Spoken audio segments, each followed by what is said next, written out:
Bonjour à vous, bienvenue sur France 3 Auvergne-Rhône-Alpes. Nous sommes aujourd'hui le mardi 13 septembre dans notre région. On va encore profiter du beau temps.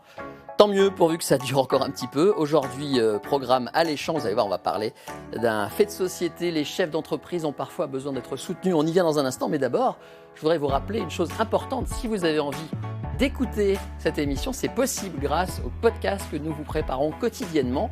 Vous scannez le QR code qui est là avec votre téléphone en fait. Vous le prenez en photo, vous allez voir, ça va vous ouvrir un lien et vous retrouverez sur la liste de nos podcasts et vous pourrez retrouver tous les entretiens de Vous êtes formidable en audio à tout moment sur votre téléphone où vous voulez. Soyez les bienvenus, c'est parti pour Vous êtes formidable. They say, dance for me, dance for me, dance for me, oh, oh. I never seen anybody do the things you do before. They say, dance for me, dance for me, dance for me, oh, oh.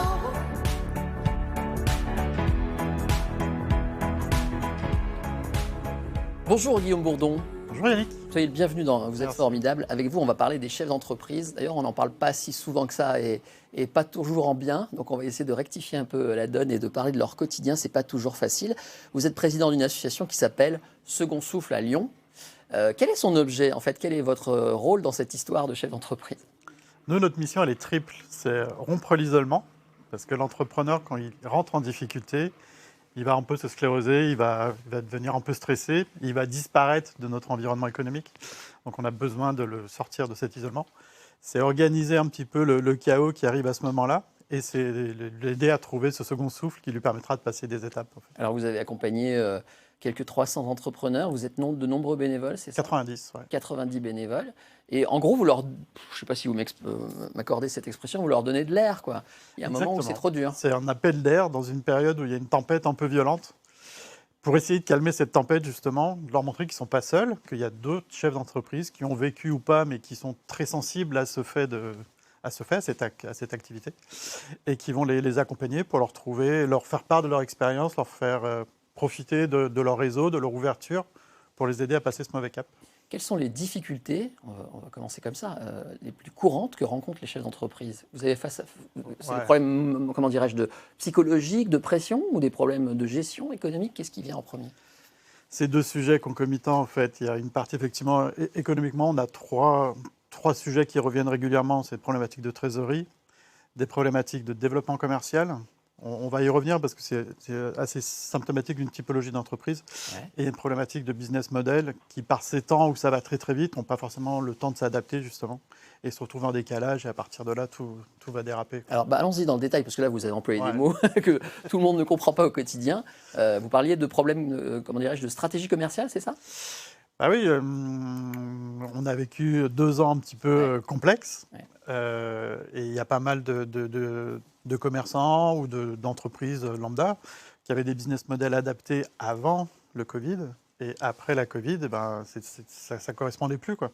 Quand on dit business model, je vais essayer d'ultra simplifier notre conversation, mais un chef d'entreprise, il dit voilà, je vais vendre tel produit de telle manière à telle cible, Voilà, c'est ça, c'est ça. avec telle campagne publicitaire, voilà. Et puis tout d'un coup, c'est un modèle qui est plus adapté, si les temps changent, c'est ça. Il faut être extrêmement agile, c'est ce qu'on demande à l'entrepreneur, d'être très agile pour suivre justement ces éléments-là.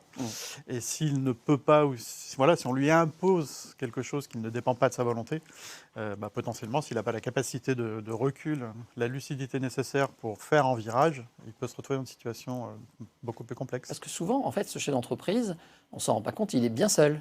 Ah, mais toujours. Ah, toujours, vous voulez dire? Toujours, en fait. Ça, effectivement, on ne s'en rend pas compte parce que faut savoir qu'en France, 99% des entreprises, c'est des TPE et des PME, quoi. Toutes petites. Toutes petites, quoi. C'est-à-dire TPE, combien de c'est salariés? jusqu'à 10 salariés, TPE, quoi. Oui, c'est ça. Quand on parle des patrons, ce n'est pas tout de suite la grande entreprise en bourse, quoi. Les grandes entreprises, c'est 270 en France. Donc imaginez, s'il y a plus de 3 millions d'entreprises, le reste, c'est des petits entrepreneurs qui ont sur leurs épaules, en fait, et qui vont engager leur patrimoine, qui vont s'investir, qui vont être fiers d'avoir des salariés, etc. Mais tout repose sur eux. Si jamais l'entrepreneur commence à faiblir, derrière, ça peut vite partir. Comment ça se traduit cet isolement? C'est au quotidien, il faut garder ses distances, l'entrepreneur ne peut pas être copain avec ses salariés, c'est ça? Et du coup, ouais, la frontière, la limite est très très très fine. On nous demande d'être proche de nos salariés, on le fait bien volontiers, c'est notre base, sans eux on ne peut rien faire. Et en même temps, on est là qu'ils ne soient pas angoissés, on est là pour qu'ils puissent travailler correctement. Et après, les enjeux, les risques, comme je vous disais, l'engagement de l'entrepreneur, c'est son patrimoine qu'il met sur la table. S'il perd, il perd tout. On en reparlera peut-être pour moi Oui, par la vous suite. avez vécu ça et on découvrira voilà. votre parcours tout à l'heure. Paradoxalement, alors ce sont un peu des... Alors le mot est un peu fort, peut-être, je ne sais pas, vous allez me dire, c'est un peu des héros dans notre société. S'ils n'étaient pas là, ces chefs d'entreprise, pour ces toutes petites entreprises notamment. On ne se considère pas comme des héros, voilà. loin de là. Et alors leur image est à l'opposé. On parle très mal oui. des patrons en France. Ben, on parle très mal de cette typologie de patrons, quoi. On ne met de la lumière que sur les grandes entreprises qui sont des cadres dirigeants. Ouais. Quelques exceptions près, ce n'est pas des entrepreneurs, ce n'est pas des patrons. Au même sens que nous, encore une fois, on met notre patrimoine, c'est notre vie qu'on met dans cette aventure. Parce qu'on a envie d'exercer une activité qui nous passionne, on a envie de développer des idées, on a envie de créer quelque chose. Cette notion de création est très importante. Mais on ne les voit jamais défiler, les patrons, par exemple. On n'a pas le temps. Ah, c'est une histoire de temps. On n'a pas le temps et on n'a pas le...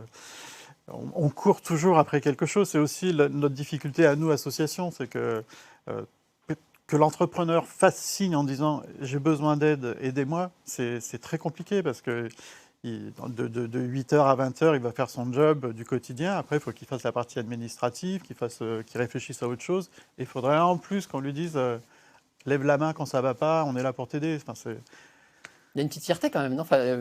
Sans les accabler évidemment, hein, mais il y a quelque chose de l'ordre de la fierté. Je lâcherai pas, je veux pas dire que ça marche mal. C'est difficile de dire mon entreprise est vraiment mal barrée. Voilà, jamais on dira ça. Ah. Jamais on ne veut pas dire ça. Il y a un côté jusqu'au boutiste qu'on loue à l'entrepreneur. On lui reconnaît ça. Et en même temps, le côté jusqu'au boutiste peut coûter très très cher, quoi. Et savoir dire stop, c'est aussi quelque chose que nous, dans l'association, on s'engage. Ouais. Moi, j'ai tendance à lui dire, il te reste un feu vert, il faut arrêter. C'est le moment d'arrêter parce que tu peux rebondir, parce que tu pourras te sauver et sauver ton âme. Nous, c'est ce qu'on souhaite. Quand je vous entends, je pense à ce film avec Vincent Lindon, Ma petite entreprise, qui avait très bien marché à l'époque, où le chef d'entreprise, plus il avance dans les difficultés, plus il fait des bêtises. C'est-à-dire, il fait des crédits illégaux, des choses comme ça. Ça arrive souvent ? Non, ça n'arrive pas souvent. Qu'on fasse des erreurs, ça arrive souvent. Faut pas se leurrer. Après, les entreprises véreuses, entre guillemets, c'est quelques pourcents, c'est 2-3% sur les 3 millions d'entreprises. Donc, faut pas généraliser là-dessus. Alors, parlons de vos actions. Comment vous agissez, finalement ? Il y a plusieurs façons, j'imagine, d'agir. La première des choses, j'imagine, c'est d'écouter. C'est ça. Nous, la priorité, c'est répondre à l'état d'urgence de l'entrepreneur. Du moment où il nous a appelé ou qu'il a pris contact par mail, par notre numéro vert. On va l'afficher, le numéro vert, voilà. Très important. On le rappelle dans l'heure. Lui montrer que c'est urgent pour lui. Nous, on est là, on est à son écoute. Ensuite, on va constituer un binôme de pairs. C'est-à-dire, c'est des entrepreneurs. Nos 90 bénévoles, c'est des entrepreneurs qui ont connu la crise que le demandeur est en train de passer, quoi. Donc, c'est systématiquement des gens qui ont eu droit à cette crise, qui savent ce que c'est. Quasiment. C'est rassurant pour celui qui va les Ça permet à l'entrepreneur d'être libre dans ce qu'il va dire. Et en plus, le même message transmis par un pair ou par une institution n'a pas du tout le même impact chez l'entrepreneur, quoi. Il va avoir davantage confiance dans ce que nous, on va lui dire parce qu'on l'a vécu. Il sait qu'on n'est pas là pour lui raconter des salades, excusez-moi du terme, mais on est là pour lui dire les choses, lui dire la vérité parce qu'on veut qu'il s'en sorte, on veut l'aider à trouver des solutions, quoi. Et puis, on voit des images, vous faites des événements. Des rencontres, des rendez-vous mensuels, c'est ça ? Alors, on a un rendez-vous mensuel tous les premiers jeudis de chaque mois. C'est à la fois un moment pour nos antilopes, c'est le nom qu'on a donné à nos accompagnants, et aussi pour les entrepreneurs accompagnés, pour leur montrer qu'ils ne sont pas seuls, pour leur montrer qu'on est une association, il faut que ça reste bienveillant, chaleureux. C'est des rencontres humaines avant tout. Et puis, on a ensuite des événements un peu plus conséquents, qui vont durer une journée ou une grosse demi-journée où on va aller inviter beaucoup de témoignages du président du tribunal de commerce ou d'autres experts assez importants pour montrer déjà qu'on est tous unis sur la métropole pour accompagner les entrepreneurs et qu'il y a beaucoup de ressources qui existent en fait, mais c'est difficile de les trouver. Donc nous on essaye d'être un peu cette centrale pour... Club rassurant. Ouais, juste un mot pour dire que parfois c'est grave, j'imagine. On parle souvent des agriculteurs en crise. Il y a beaucoup de suicides dans ce milieu-là par exemple. On en a aussi chez nous. Ouais. Et j'imagine que ça peut être grave parfois. Bien sûr, les 3D, hein, des primes, divorce et dépôt. C'est assez souvent. Et il y a le 4e décès qui malheureusement arrive aussi régulièrement, quoi. Donc il vaut mieux discuter avant. Il vaut mieux essayer d'anticiper, d'être dans la prévention. Nous, c'est vraiment notre souhait. Il y a plein de procédures non judiciaires qui existent, mais l'entrepreneur n'est pas au courant, quoi, ou très mal au courant, quoi. Moi, j'ai fait une école d'art avant de créer mon entreprise, j'étais au courant de rien. On va y revenir. Et c'est un peu ce qu'on essaye de faire, c'est d'accompagner l'entrepreneur le plus tôt possible pour l'aider à trouver des solutions et à passer un mauvais cap. Bon, on a vu l'adresse internet de cette association, donc si certains chefs d'entreprise nous regardent, voilà, ils pourront s'y référer et on la revoit en ce moment et vous contacter. On va revenir sur votre cas perso parce que vous êtes passé par là. Ouais. Et puis on va parler un petit peu de vous parce que vous êtes passionnant et formidable, c'est le principe de l'émission. Vous restez avec moi. Mais d'abord, je vous emmène sur la Nationale 7 avec Loïc Ballet qu'on retrouve chaque jour dans cette émission qui en ce moment descend cette route mythique à la rencontre des gens, des trésors qu'on trouve au bord de la Nationale 7. Aujourd'hui, on part à Vienne avec Loïc. Savez-vous ce qu'est un reconstituteur? Eh bien, c'est un homme, une femme passionnée d'histoire qui propose le temps d'un instant de revivre à une époque historique. Et aujourd'hui, j'ai trouvé l'association Pax Augusta. Vous devinez l'époque, hein. Forcément, on est dans l'époque romaine, gallo-romaine. Gallo-romaine. Gallo-romaine, s'il vous plaît. J'ai pas envie de broncher là. Allez, on y va? En route? Conduit aujourd'hui par un centurion. Pas mal, hein.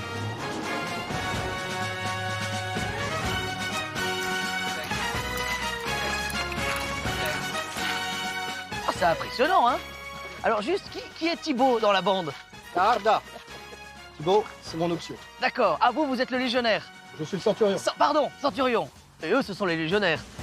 Un légionnaire et l'option qui est mon second. Je peux aller parler à votre second? Vous m'autorisez? Là que ça arrive. Alors expliquez-nous la tenue dans laquelle vous êtes là. Alors là, c'est la tenue du légionnaire romain de l'époque augustéenne. Ah. Donc on sera au début de l'Empire. Juste pour savoir, la tenue, j'ai l'impression que ça pèse un peu quand même, non? On est autour de 10 kilos par là. Ça veut dire que le légionnaire marche avec 10 kilos sur lui? C'est Ah. ça? Et pas seulement. Ah bon? Ah non. Qu'est-ce qu'il a d'autre sur le dos? Ah bah, il a son matériel personnel en plus. Ça fait en gros 30 kilos. Ah oui, quand même. Même le centurion a ça sur le dos ou pas? Non, il peut le faire porter par quelqu'un celui-là. Nous, on est sur une série sur la Nationale 7. Donc l'idée, c'est qu'on s'intéresse à la route, les déplacements. Comment, en fait, les légions se déplacent à l'époque? Parce qu'il y a des routes comme ça, pavées. Alors non, les routes pavées, ça sera vraiment à l'intérieur des villes. D'accord. Puisque les légionnaires romains, sous leurs sandales, ils Oui. ont des clous en métal pour pouvoir Ah oui accrocher au sol correctement. Donc on va Ah oui, avoir d'accord. des systèmes de clous sous toutes nos Vous chaussures. avez on parlait des pneus cloutés, et vous, Voilà. vous avez les semelles Exactement. cloutées. Puisque quand on va se déplacer à l'extérieur des villes, les routes vont plutôt être des gros amas de gravier et de terre, alors que si on marche sur des voies comme ça, on glisse. Il paraît qu'il y a un général qui est mort comme ça. Oui. Donc il est Dans où le à ce forum, moment-là? Dans le forum, à Rome. Et à ce moment-là, il va monter tranquillement quelques marches sur le marbre. Et à une marche, ben, il a glissé, il est tombé en arrière et il s'est fracassé la tête. Donc il est décédé comme ça. Ah, c'est triste comme histoire. Oui, c'est. Donc, on fait Bien gaffe. attention. Ouais. Quand on a les crampons, on ne prend pas la piste. Non, d'aller. celle-là, on la prend pas. D'accord, Celle-là, on ok. la prend pas. Bon, eh ben alors on y va, c'est parti. On va prendre la pelouse, hein. Gladios. Fingere.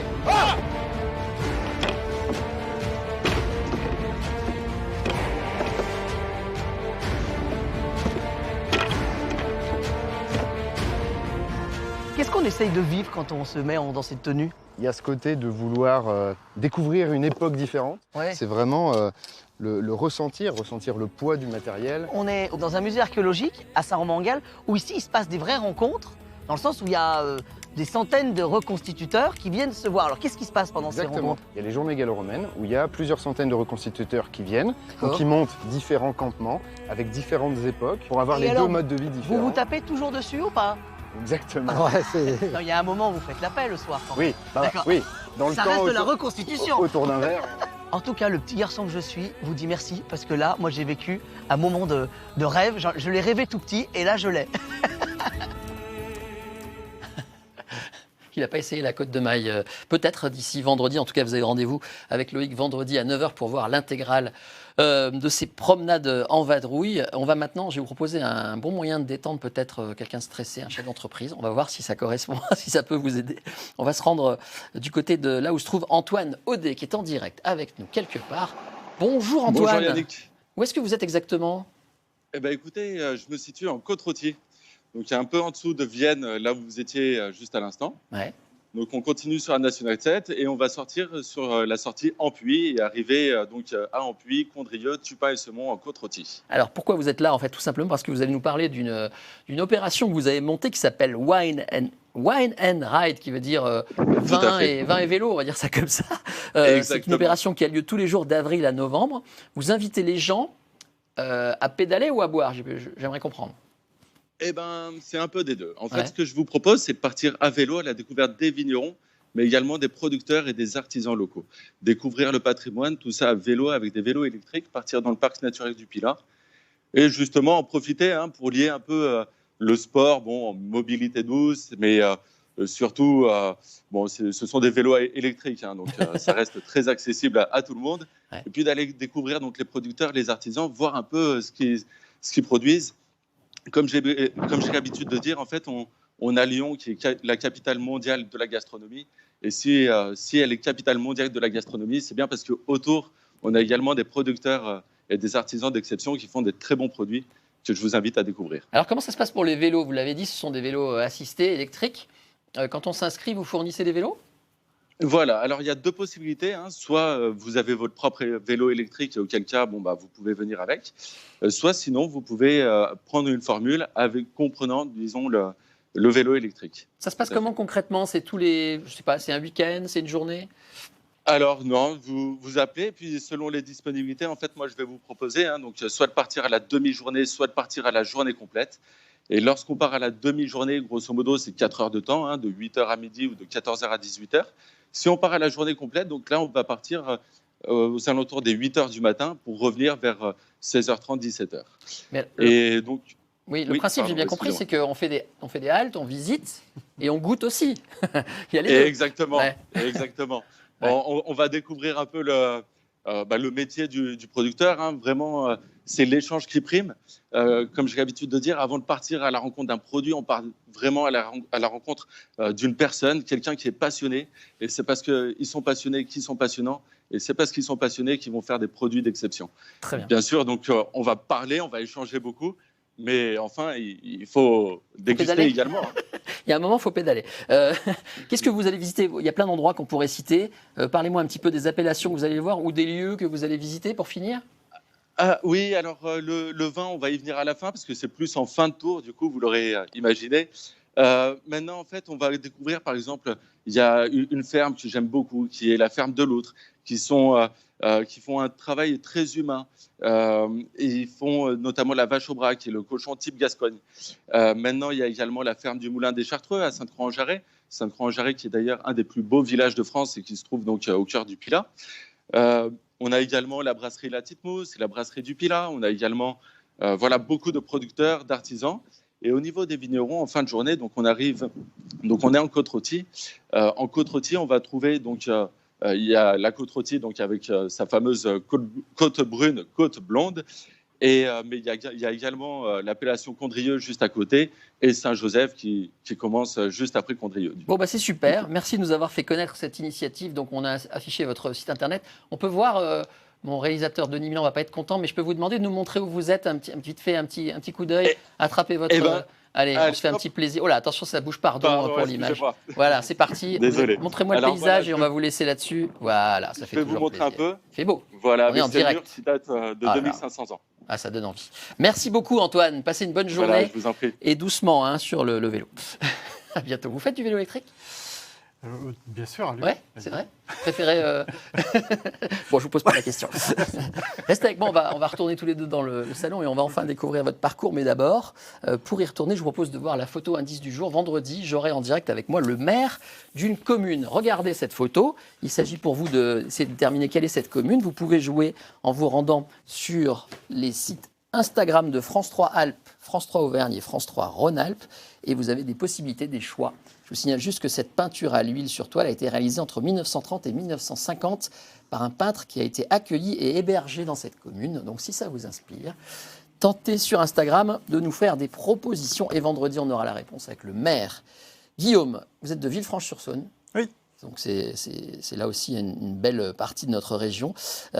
Accessoirement, vous êtes un fou des arts en fait. Vous avez fait photo, dessin, design, tout ça, c'est votre milieu quoi. Depuis que je suis tout petit, ouais. Je me suis retrouvé en cahier de CP, je crois, où je disais Ah oui, que je voulais vraiment être tout petit. dessinateur. Ouais. Donc vraiment, Et vous avez rejoint l'école des arts appliqués de Lyon. Exactement. Donc vous étiez destiné à devenir artiste. non, dessiner, être architecte d'intérieur, Ok, designer. c'est à peu près ce vers quoi vous êtes rendu. Vous allez nous expliquer ça. Vous êtes un entrepreneur dans l'âme. Vous dites que vous aimez que ça aille vite, c'est ça? C'est-à-dire pas de patience, le garçon. Si, mais j'aime le rythme, j'aime que les choses avancent et que tous les projets puissent se dérouler. D'ailleurs, vous êtes devenu entrepreneur, je crois, très très jeune, non? Ouais, j'ai commencé ma première entreprise, ou activité entrepreneuriale, oui, j'avais 20 ans. Est-ce que pour être entrepreneur, alors bon, on n'est pas psy tous les deux, mais vous avez quand même de l'expérience, est-ce qu'on est fait pour ça?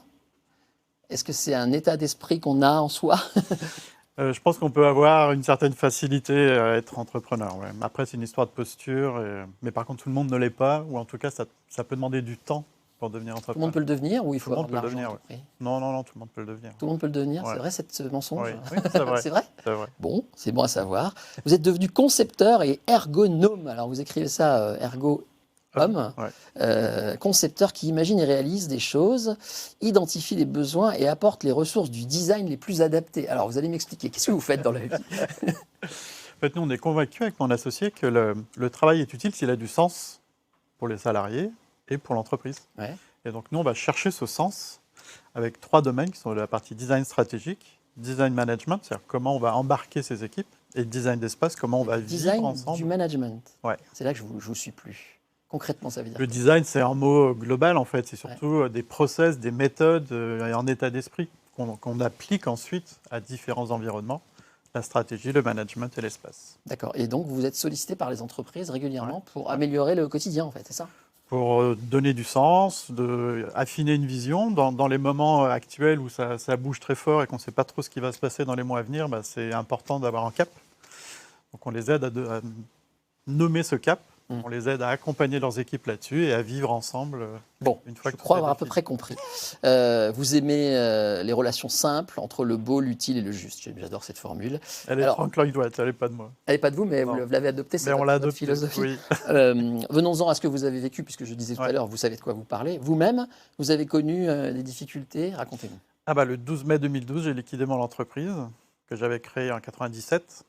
Et vous voyez, la date, elle est marquée à vie. Parce C'est que frappant. quand je suis sorti du tribunal, j'avais 2 seuls mots en tête, c'était la honte et la culpabilité. Quoi. Revenez un petit peu en arrière, c'était une entreprise de quoi De design déjà. déjà?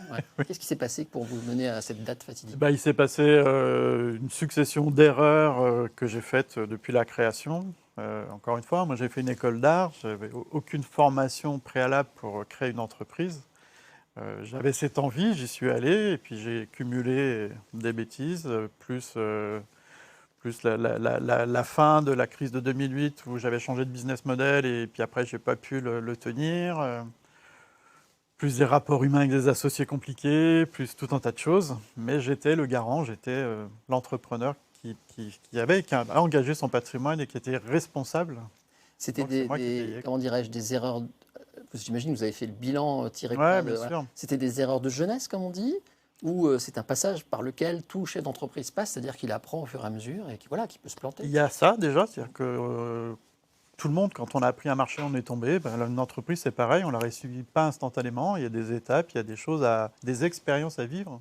Si on ne les vit pas, on ne peut pas les inventer, quoi. Donc il y a des choses que j'ai ratées comme ça. J'ai fait des erreurs classiques, on va dire, de gestion, de vision, des choses comme ça. Et puis après, il y a l'environnement aussi. En associé, quand on a 20 ans, en 97, et quand on en a 15 ans de plus, 20 ans de plus, voilà, et on n'a pas les mêmes envies, on n'a pas les mêmes visions, voilà, et les chemins peuvent s'écarter, et ça devient compliqué de retrouver du sens. Vous êtes quand même, c'est bête à dire, hein, mais je vois vos yeux qui brillent. C'est un mauvais souvenir. Comment vous l'avez vécu psychologiquement? Très mal, très mal. C'est-à-dire Très mal. Pendant 3 mois, j'ai vu personne. Je me suis enfermé, mais vraiment, hein, je suis resté chez moi pendant 3 C'est mois. après la fermeture. Après la fermeture. C'était la honte. C'était la honte et la culpabilité. Il fallait du temps pour faire la part des choses, de quoi je suis responsable, de quoi je ne suis pas responsable, et ce qui m'a permis de me recréer, de me régénérer, de me réinventer, et ensuite d'accepter. Parce que tant qu'on n'accepte pas, il ne se passe pas grand-chose. Dans ces cas-là, on parle à qui? Si on parle à personne. Pardon. Bah, c'est pour ça que j'ai créé l'association, c'est que justement, en parler à sa famille, c'est compliqué. On ne veut pas leur transmettre une image négative de nous-mêmes, on veut pas leur imposer quelque chose, c'est compliqué, quoi. Parler à nos amis, ils ne comprennent pas forcément. Si c'est des salariés, j'ai rien contre les salariés, mais ils n'ont pas la même vie, et nous on n'a pas la même vie qu'eux, donc c'est compliqué. Donc c'est difficile de trouver des pairs, des personnes à qui échanger. Donc je suis allé voir, j'ai fait un peu comme tout le monde, hein, je suis allé voir un psychologue qui m'a aidé à mettre des mots sur ce que je vivais, à faire la part des choses. Vous auriez pu vous dire plus jamais?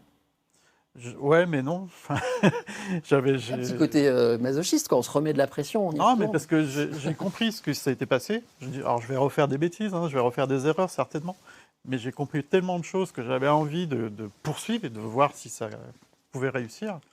Et ce que je venais d'apprendre, je voulais le mettre à profit de d'autres entrepreneurs qui étaient dans ces difficultés, et qui, comme moi, avaient fait une école diverse et avaient monté leur entreprise et n'avaient pas eu les bons jalons, entre guillemets. Et voilà, j'espère que mon expérience et de tous ceux qui nous accompagnent maintenant pourra aider plein d'autres entrepreneurs. Avec cet enseignement qu'il faut réagir Très tôt. vite. Ouais, il faut. J'ai oublié de vous servir du café.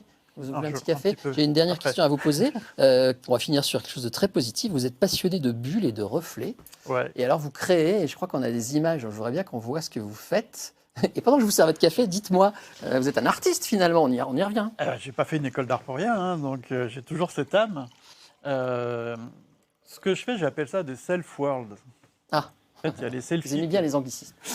Ouais, C'est-à-dire j'ai pas trouvé comment le dire en français. Ouais. Ben, je déteste les selfies, mais par contre, j'adore les self-worlds. Parce que quand je prends un reflet, en fait, je crée des mondes et des univers qui n'existent pas. Là, Ah oui, c'est très beau, ça. là, c'est dans des vitres, c'est dans des flaques, dans des lacs. Donc, je crée des univers qui n'existent pas, et c'est comme si le monde, en fait, nous disait regardez-moi autrement ou appréciez-moi autrement. Et c'est un peu le message que j'aimerais faire passer. Et toutes mes photos ne sont jamais retouchées, c'est ce que j'ai vu. Donc votre truc, c'est vraiment le reflet. Hein. Je me Ouais, rends compte là, le par exemple, reflet. c'est j'imagine de la glace ou de la neige sur une vitre qui fait un effet spécial. À chaque fois, c'est un reflet sur un comptoir, c'est voilà. ça, hein, ouais. Et alors, du coup, me vient une question. Est-ce que l'art est une façon, quand on a beaucoup de pression, de responsabilité, peut-être pour évacuer ce qui pollue l'esprit et ce qui empêche? Complètement. Dans mes moments de stress, je vais prendre mon appareil, je vais aller me balader. Et maintenant, je fais aussi des interventions dans des écoles d'innovation, de management, pour faire de la sensibilisation art-design, pour justement leur montrer que les artistes ont souvent vu des choses qu'on a vues bien après, ou en tout cas s'ils soulèvent quelque chose, s'ils soulèvent un signal faible, c'est que derrière, il y a des choses à les gratter et à observer, quoi. Bah, c'est une belle philosophie. Et restez avec Merci. moi. Et tiens, prenez votre café. On va rejoindre quelqu'un qu'on connaît dans l'émission, qu'on retrouve cette saison. C'est Aude. Bonjour, Aude Durand, qui est psychologue. Aude, on va un peu parler du même sujet par un biais différent. Il y a un fait div énorme en ce moment sur tous les médias qui n'échappe à personne. C'est la disparition de la reine d'Angleterre.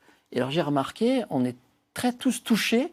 Qui qu'on soit, ça nous indiffère pas. Comment vous expliquez les choses alors qu'on vous rejoint, Aude? Bonjour. Alors, comment expliquer les choses? Je dirais qu'on pourrait les expliquer sous la forme de l'emblème. En fait, la reine d'Angleterre est emblématique. On a tous peut-être souvenir de nos cours d'anglais, à commencer par le primaire, et en fait, elle a suivi tous nos âges. Taylor is rich. Tout à fait, exactement. Et en fait, elle est devenue comme un chêne centenaire, un peu un totem dans nos vies, qu'elle soit proche ou loin. Finalement, les Français, on n'est pas très impactés par elle, mais quand même, dans tous les grands courants de l'histoire, on a eu cette référence de la reine d'Angleterre. Donc, c'est un peu un chêne centenaire qu'on perd, un totem, une figure emblématique qui représente toute une partie de l'histoire. Alors, c'était une des plus grandes patronnes du monde, hein, finalement, puisqu'elle aussi, elle dirigeait beaucoup de choses. Et si vous parlez de totem, d'icône, est-ce qu'on a automatiquement cette espèce de déférence, cette distance avec quelqu'un qui représente l'autorité, la responsabilité? C'est en nous, ça? Alors, surtout avec elle. C'est-à-dire qu'elle représente l'autorité et puis elle représente la royauté. Donc la royauté, c'est au-dessus et en même temps loin. On ne prend pas un petit déjeuner avec une personne de la famille royale. Alors que pour d'autres totems ou d'autres emblèmes, on pourra. D'ailleurs, aujourd'hui, il y a quand même un décloisonnement global au niveau du monde. Et voilà. Mais cette femme-là, voilà, elle représente la royauté. Et donc, elle est à la fois très éloignée. Mais comme elle est très éloignée, quelque part, on peut y projeter. On peut projeter une grand-mère, on peut y projeter un patron, on peut y projeter un intergénérationnel. Et chacun y va un peu à sa façon. Et en projetant quelque chose, fait lien avec cette personne, un lien particulier intime. Alors je reviens à notre conversation, Guillaume, à propos des chefs d'entreprise. Est-ce qu'eux aussi, quelque part, sont des totems ? Oui, en fait, ils représentent quelque chose de très fort. Et en ce sens, ils sont totems, ils sont emblèmes. Et ils sont plus tout à fait eux, en fait. Un chef d'entreprise, lui, il sait qui il est. Mais au fond, ils deviennent, comme ils sont responsables d'une entreprise, de salariés, ils deviennent un peu mythiques. On leur attribue, pareil, des fonctions, des humeurs ou des non-humeurs. Et en ce sens, ils sont un peu déshumanisés, certaines fois. Désincarnés, pratiquement. Ouais. Peut-être, voilà, parce qu'on projette sur eux des choses. Et c'est aussi ça, Guillaume, vous parliez de la culpabilité, de la honte. Ouais. La culpabilité, c'est un sentiment qu'on a, un sentiment négatif qu'on a sur ce que l'on pense que l'on a mal fait ou pas fait. La honte, c'est un sentiment négatif que l'on a sur ce que l'on pense que l'on est. Et la honte, elle est au regard de valeurs, c'est-à-dire de là où on pensait qu'il fallait que l'on soit, ou qui on pensait qu'il fallait que l'on soit. Donc là, on est un peu sur ça, c'est comment moi, je me suis projetée dans ma figure de patron, comment je pense que les autres m'ont projeté dans cette figure de patron, et au regard de ça, où est-ce que j'ai failli, où est-ce que j'ai été en défaillance, en fait, en quelque sorte. Et c'est ça qui crée cette culpabilité, cette honte. Et ce sentiment d'impuissance qui fait que, petit à petit, on devient un peu maladroit dans des décisions, on s'isole. La honte est le sentiment, l'émotion qui crée le repli, tout comme le harcèlement scolaire, en fait. C'est ce qui fait qu'on ne dit pas et qu'on s'isole. Ça vous parle, ça, j'ai l'impression ? Bah, complètement. Et nous, on est convaincus que l'isolement, c'est le poison de l'entrepreneur. Donc on fait tout pour qu'il ne garde en tête que le fait d'avoir osé essayer. C'est la seule chose à retenir. Est-ce qu'on est obligé, quand on est patron, d'établir une distance ? C'est-à-dire, est-ce qu'on ne pourrait pas finalement être copain, tout simplement, alors, je ne sais pas si c'est le bon terme, mais proche de ses salariés, tout le monde à égalité ? Certaines personnes en font une philosophie. Pourquoi ça ne marche pas ? Pourquoi le patron est toujours quelqu'un qui, même parfois, est vilipendé, il a une mauvaise image ? Voilà, il y a toujours cette distance un peu froide, finalement. Déjà, c'est un contrat de travail. Déjà. Donc un contrat de travail, c'est deux parties qui signent un accord sur des principes d'heures, de salaire, de qui donne quoi. Le patron a un boulot et le salarié des compétences. Donc à partir de là, il y a quelque chose qui doit rester objectif. Un contrat commence et finit, quelle que soit la façon dont ça se finit.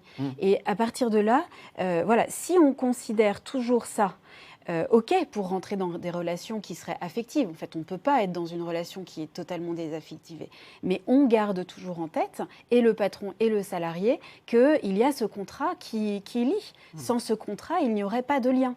À la fin d'un contrat, on peut garder un lien, mais ce lien change.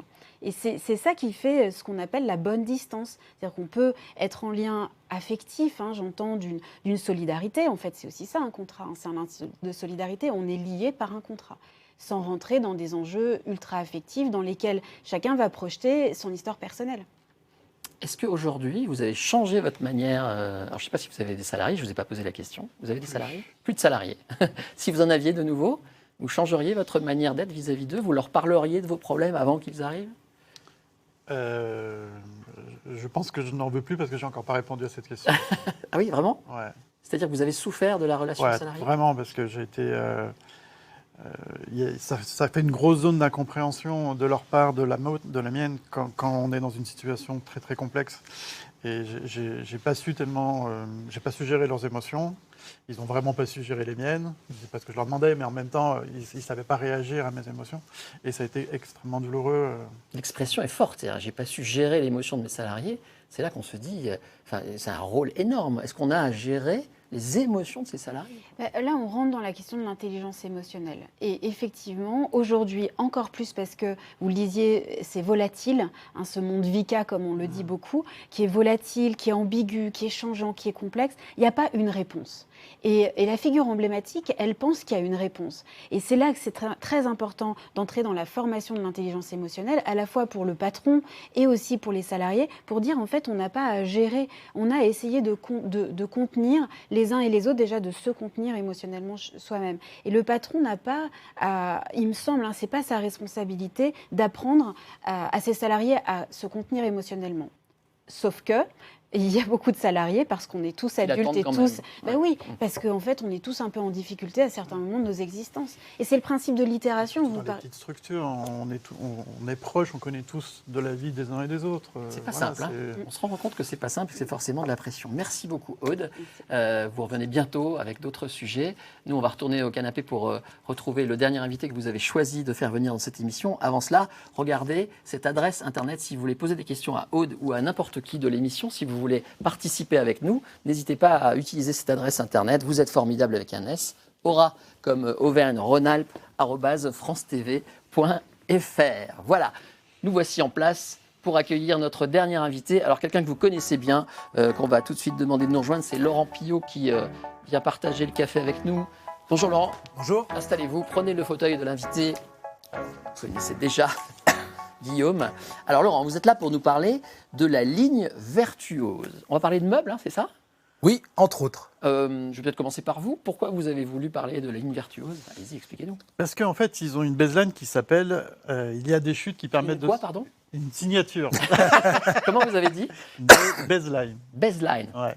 B-A-S-E, d'accord, signature. Exactement. Une signature qui dit « Il y a des chutes qui permettent de se relever ». Mhm. Et je trouvais que ça faisait parfaitement écho à Second Souffle sur le côté entrepreneur, où moi j'ai le sentiment d'avoir grandi avec mes erreurs. Très bien, belle C'est introduction. Là, vous êtes bien installé. Alors, qu'est-ce que c'est que cette ligne de mobilier si particulière ?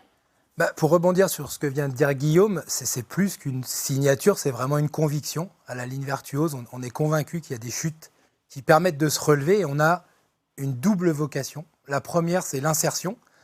L'insertion en donnant une chance à des personnes éloignées de l'emploi, en finançant une formation. Et puis notre deuxième vocation, c'est de donner une deuxième vie à des chutes de matière en fabriquant du mobilier solidaire et responsable. C'est-à-dire que c'est gagnant-gagnant, c'est ça ? Donc, tout à fait. Commençons par, commençons par le matériel. D'où vient-il ? Oui. De quoi on parle ? Alors le matériel, en fait, c'est des chutes de matière qui nous viennent de chantiers classiques de menuiserie. Il faut savoir que sur un chantier classique de menuiserie, si je prends par exemple... Ne cassez pas ma belle étagère. Cette étagère... On est très fiers de notre étagère. Elle est très belle. Et pour produire cette étagère, il va y avoir 20 à 30% de matière qui va terminer en déchets. Ah oui, d'accord. Ouais. Donc nous, on récupère cette matière avec des partenaires menuisiers de la région. C'est important pour nous. Donc on va récupérer cette matière et puis on va fabriquer des tables, des étagères à partir de cette matière revalorisée. Et depuis 2009, on a revalorisé 15 tonnes de matière qui vient de la région. D'accord. Et donc ça, vous le faites faire, vous l'avez expliqué, par des gens. Alors il s'agit de jeunes, il s'agit de qui exactement ? Alors des jeunes et des moins jeunes. Au départ, en effet, c'était plutôt des jeunes très éloignés de l'emploi, puisque notre premier partenaire historique, c'était les foyers du Prado, qui accueillent des personnes très cabossées par la vie. Et puis aujourd'hui, on a élargi nos partenariats. Donc on a des personnes qui peuvent être au RSA, on a des personnes qui nous sont orientées par les missions locales. Et la première chose, en fait, on va les rencontrer et ces personnes, elles ont un projet pour se rapprocher de l'emploi et elles ont un besoin de formation. Ça peut être... J'allais vous le dire, du coup, ils vont devenir fabricants de meubles ? Non, pas ça. du tout. En fait, c'est un prétexte, finalement, la fabrication des meubles. Par contre, ils ont un projet, ils ont un besoin de formation. Ça peut être le CACES, ça peut être une formation en informatique, quel que soit le sujet de la formation. À partir du moment où on voit cette motivation, nous, on va les accueillir 1 mois à 2 mois au sein de l'atelier. Et puis, ils vont donc contribuer à la fabrication de ce mobilier. Ils vont faire ce pas vers le travail, ils vont travailler en équipe avec les membres de l'atelier, ils vont retrouver de la confiance en eux, ils vont retrouver un cadre de travail. Et à l'issue de ce passage, on va financer entre 500 et 1000 euros de formation En vendant les meubles en vendant les meubles. Ah, d'accord. Donc en fait, sur une table, eh bien finalement, il y a un tiers de cette table qui va financer la formation de cette personne. Donc quand même, enfin, j'insiste, ils apprennent à faire des meubles, c'est concret. C'est-à-dire qu'ils font aussi passer Oui, ça alors, par oui, ce oui, job mais- très précis, très concret. Donc c'est une Ce vraie qui est aventure de intéressant, vie. c'est le geste, en fait. Ouais. C'est le fait de faire vraiment, et on sent que ça leur redonne une fierté et une confiance en eux. Mais sur les 50 personnes qu'on a accompagnées depuis 2019, je crois qu'on en a 2 qui se sont lancés dans la menuiserie. Ah, très bien.